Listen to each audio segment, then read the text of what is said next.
టక గల గల టింగు టింగు పైసలు పడి టింగు లేదు టాంగు లేదు. కాబట్టి వాళ్ళకి మొత్తం అర్థమైపోయింది. భారీ మెజార్టీ తోటి ప్రతి ఎలక్షన్ మిమ్మల్ని గెలిపించుకునే బాధ్యత నాదే. మన ముందు ఏ ఎలక్షన్ వస్తే మీ ఎంబడి అన్ని రకాల కూడా ఆదుకుంటా. ఏదైతే సర్పంచ్లు ఉన్నారో, ఎవరైతే ఎంపీటీసీలు ఉన్నారో, ఎవరు వచ్చినా ఏదైతే నేను అప్పుడు గెలిపించిందో 4 ఏళ్ళ 5 ఏళ్ల కింద అదే పద్ధతిలో మళ్ళీ గెలిపిస్తాను కూడా మీ అందరు కూడా మాటిస్తున్నా. మీరు ఎవ్వరు అధైర్యపడద్దు. మీకు మల్లన్న ఉన్నాడు. మంచి మంచోనికి మల్లన్న సినిమా చూపిస్తా. ఎవరికి భయపడేదే లేదు. ఇదంతా టెంపరీ కాదు. ఓడిపోయినాక ఆ దింపుడు గల్లం కాళ్ళ నెల కోసం వస్తుంది చూడు, అది వచ్చి ఆడ ఎంఆర్ఓ ఆఫీస్ అప్లికేషన్లు వంచడానికి ఎట్లా వచ్చినా ఊళ్ళో పడతా. మన జంగయాదవ్ మన సుధీర్ రెడ్డి వచ్చేస్తాం ఇచ్చేస్తాం. ఏం తిరుగుతురా రామారా, సిగ్గుపోతుంది. మొన్నటి దాకా అత్తలేదు పత్తలేదు.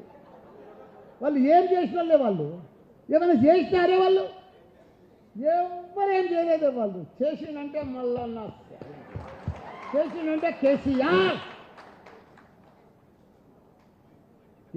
కేసీఆర్ చేసిరే మనకు. కాబట్టి మీరు కేసులకు కానీ మంచికి కానీ పంచాయతీలకు కానీ దేనికి భయపడకూరి. మళ్ళన్న సగం రాత్రి కూడా మీకు తయారు, కొట్లాడుతానికి తయారు. వాళ్ళతో కొట్లాడే అవసరం లేదే. మనము 95% ఉన్న వాళ్ళు 5% ఉన్నారు. ఆడవాడి రోడ్డు గల్లికోడు లేడు, ఊరికో లీడర్ లేడే. ఇప్పుడు ఒక్క మండలం పెడితే ఇంతమంది వచ్చి పొలం పెట్టి వాళ్ళు మండలంలో పొలం పెట్టి వాళ్ళు రూలింగ్ ఉన్నారు కదా, ప్రభుత్వం వాళ్ళదే కదా. వాళ్ళదంతా డామినేషన్ ఎవరి మీద నడుస్తుంది గుర్తా? పోలీస్ స్టేషన్లా, ఎంఆర్ఓ ఆఫీసులా ఆడాడ నడుస్తుంది. ఏం మనం దొంగ బేరాలు చేస్తామా? మనం దొంగతనాలు చేస్తాం. వాళ్ళ దాంట్లో వాళ్ళు దొంగ బేరాలు చేస్తారు, దొంగ కబ్జాలు పెడతారు. వాళ్ళకు అవసరం పోలీస్ స్టేషన్, ఎంఆర్ఓ. మనకేముంది? కష్టపడేటోళ్ళం, ప్రజలకు సేవ చేసేటోళ్ళం మనం, ప్రజలలో ఉండేటోళ్ళం మనం, ప్రజలకు పని చేసేటోళ్ళం మనం. కాబట్టి మనం ఏది కూడా అధైర్యపడొద్దు. మీరు ధైర్యంగా ఉండండి. ప్రతి ఒక్కరిని కూడా ప్రజలు మనెంబడే ఉన్నారు. మనం మంచిగా భారీ మెజార్టీ తోటి ప్రతి ఎలక్షన్, ఎంపీ ఎలక్షన్ అయినా, ప్రతి సర్పంచ్ ఎలక్షన్ అయినా నేను మీ దగ్గరకు వచ్చి, ఎందుకంటే ప్రతి ఊర్లో నేను రోడ్లు వేపించినా, గుళ్ళు గడిపించినా, నాకు ఓటు అడిగే హక్కు నాకే ఉన్నది.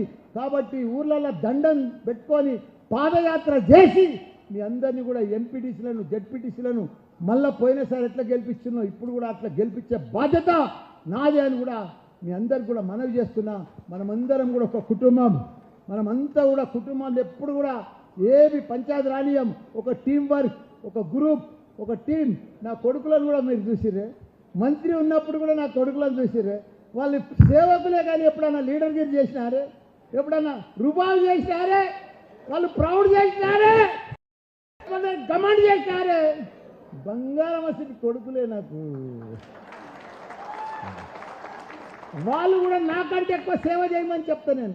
రే మనకు ఓటేసిర్రా, మనకు మంత్రి పదవి వచ్చిందిరా, వాళ్ళ దిక్కెళ్ళే వచ్చిందిరా, మనం ఎమ్మెల్యే అయినాంరా, వాళ్ళ దిక్కెళ్ళరా, మనం సేవ చేయాలరా, మనకు ఇబ్బంది పెట్టినా మనం సేవ చేయాలరా అని చెప్పిన వాళ్ళకి చెప్పిన ప్రకారమే నడుస్తున్నారు. మీకు సేవ చేస్తాం. ఎవడన్నా హాస్పిటల్ దొరకపోయినారా ఇప్పటిదాకా?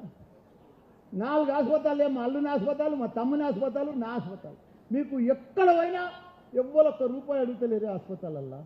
ఊరికి వైకుంఠ రథాలు కట్టి ఇప్పించిన మండలానికి, ఊరికి గ్రామ పంచాయతీకి షోపేటికి వెళ్ళి